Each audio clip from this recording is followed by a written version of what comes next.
Gina here, and welcome to my YouTube channel, Prettily Yours.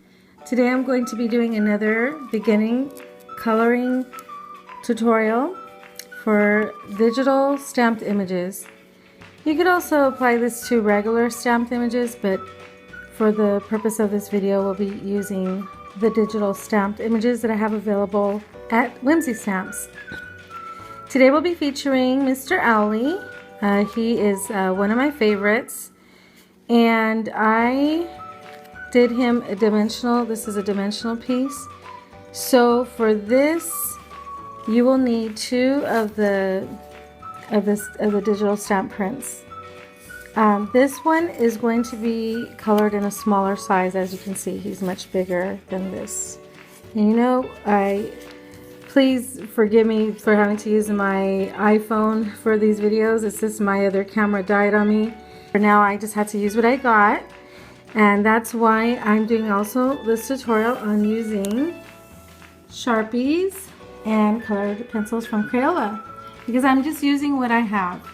And this video is meant to share with people that you don't have to have expensive supplies to color in stamped images, whether they be digital or regular stamped images. And there's a lot of people that are just learning about this. Then you have people that are seasoned, but this video is mainly for the beginner. So I shared in my last tutorial that I found this box of Sharpies at Sam's, 24 pack, and it was less than $15. I think it was like $12 or something like that. And has a nice selection of colors. Excuse me. And these are the colors that I'm choosing from that box, and just showing you the different colors, how they look. And I'm just using two brown colors for this tutorial. Okay? And again, I'm going to be using the smaller stamped images just to save time, because I don't want these to be longer than 10 minutes. I'm trying to get these done as quickly as possible to also show you that this is really easy to do. Okay, so I'm going to go ahead and get started. I'm going to begin with this tan color. This is a really nice base color.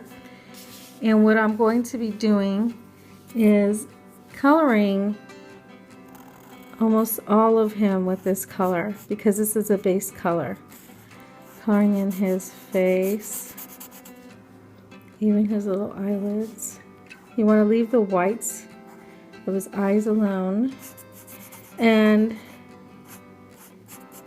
the last video I did, I didn't really, I put music to go over my talking, because I didn't really like the way it wasn't coming out clear. So I'm trying to talk clearer this time so you can hear me.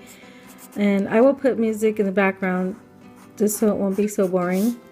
But I will leave my voice in this video so you can get more of the tips that I share. So the number one tip that I always suggest is start with your lighter colors, because you could always make them darker later if you need to.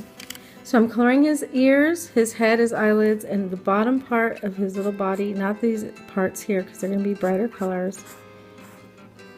And you want to, it depends, like if you want to cut this out in detail, like what they call fussy cutting. I'm from old school, so because I've been doing stamping, drawing, painting. I've been doing all this stuff for at least 20 years. Actually more if you want to go back to high school, but I mean like consistently, like, you know. Anyways, my point is that that's why I use old school terminology. So forgive me if I'm not making sense sometimes. I will try to be up to date as I can. So I call that intricate cutting, where you're super to the lines and detail cutting. But you'll hear other people say fussy cutting, and it's the same thing. So I'm also going to color the branch, because this is going to get darkened later with the colored pencils. So the Sharpies are an alcohol-based ink. They're not watercolor, they're permanent. Okay. Now for this project, I was going to recommend, if you want to do the dimensional look that I did, I would also color in the second image his ears, because these are going to be cut out and then pop dotted onto the original colored image. And you're going to want to do his little wings. And you know, I just noticed that I didn't do his beak, and I probably would have wanted to do the beak, but I actually had to do 10 samples within a few days to promote my digital art. So that's why I didn't get to put as much detail as I normally would like to. But that's all you need to do for this part. Let me finish off with him now. Oh, I forgot to do this little part. So what I'm showing you right now is the light beige, or this little light tan color areas that I'm coloring in this color. And of course you could choose your own colors. I'm just showing you the colors that I had done. So the next color that's a little bit darker but still light is for his beak. Okay, that's all you need for that one. And for his wings, I used this pretty, it's almost like a light plum color or a lavender. They don't put names on the Sharpie markers. In fact, sometimes it's a little confusing because they're just like, you can get a pack of different colors and the caps are like almost the same color, and you're just having to basically I use a scratch piece of paper to, you know, to see what color it is. That's the only thing about Sharpies that I would say. You have to pay attention to that. And then you're going to do his wing over here, his wings over here, sorry. These ones you want to do as nicely as possible because these are the ones that are going to be showing. You still want the ones on the bottom to be nice, because some people might be like, well, why bother coloring it? But the reason why I like to color it is because if you're like me, I like to look at all the details, and I like to like look and see. So I would actually look underneath there, and when it's colored, it just kind of like, oh, how cool. You know, I don't know why. I guess as an artist, we like to see little details like that. Some people probably wouldn't care. And if you don't care, excuse me, it's all your preference. I'm just sharing with you how I do it. I'm not saying it has to be exactly the way I do it. I have a lot of knowledge, but everybody has their own ways they like to do it. So it's up to everybody how they want to. And of course, you could color this part any color you want. And this is a little bit harder because I'm coloring in a smaller. The other one I created was a little bit bigger. I have another tutorial that I did show on how to print out the digital images. I'll put a link below if you would like to see what I share about doing that. But again, like I'm always saying in these videos, the cool thing about digital images is that you could size them according to your needs.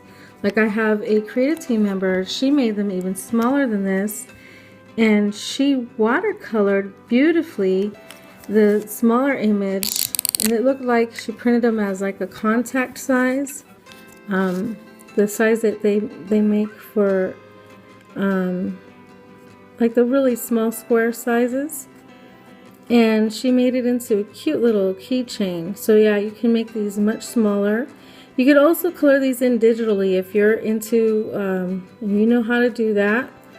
I might do a tutorial one day, but not anytime soon, because I have my hands full trying to do all these tutorials, my stamped images, and then plus I'm working on some original artwork. I've been working on my angels again. I I have a lot of projects that I work on as well. I'm also getting ready to do a craft fair, so I do little projects for that as well. And also this year I decided I want to, I have some Christmas ornaments I want to work on as well. So that's why I'm going to be really busy. Don't have much extra time, not to mention my regular household and family life. Okay, so I'm coloring this a little bit dark only because when I put the glitter glue in the lighter green that I have, it really pops. Let me show you. That's what I did here. I colored it a dark green. Then when you use your stickles or your glitter glue in a bright green, it pops because of the dark background. So it's really fun. So now that I've colored in the whole owl, as you can see, he's almost done. But now I'm going to add the brown shading into the owl himself. I'm going to begin with this light brown. These are just simple Crayola crayons, Crayola coloring pencils. And I'm going to use the light brown for the branch, just to add a little bit more color layer. Okay. And because I usually do very intricate cutting, it's okay if I go out a little because I'll be cutting out most of that. If you want to leave a white border around your image, then you do want to make sure you stay in the lines, okay?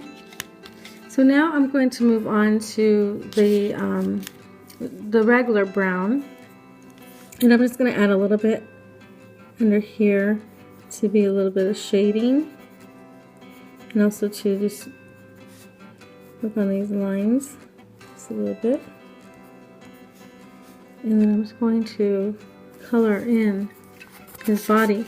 Now, when you use color pencils, I always recommend light strokes first, because you can always darken your strokes later.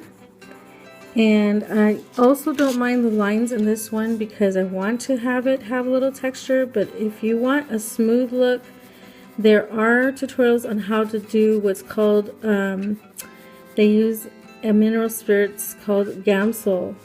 I haven't tried that technique yet, but it like smooths out the lines and makes it look more like, kind of like markers like this.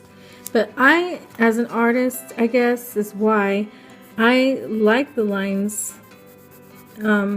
especially if it's something like for instance when I did the last tutorial for the nest and for my owls to have, like, you know, a little bit of texture makes it have the appearance of little feathers. Now, the other reason excuse me, that you do want to keep your lines light is so that you can decide where you want to darken it later, like for shading. And I'll also show you different variations for that. I could tell I've already went over my 10 minutes, so I'm going to need to stop this and hope that it'll go through like this. Okay. So basically this is how you color in the owl. Then you will put glitter on the little purple part, and on this one you can put glitter, like I said, on the leaves. You cut out these parts and you pop dot them like this looks. You just pop dot the wings, see that, and the ears.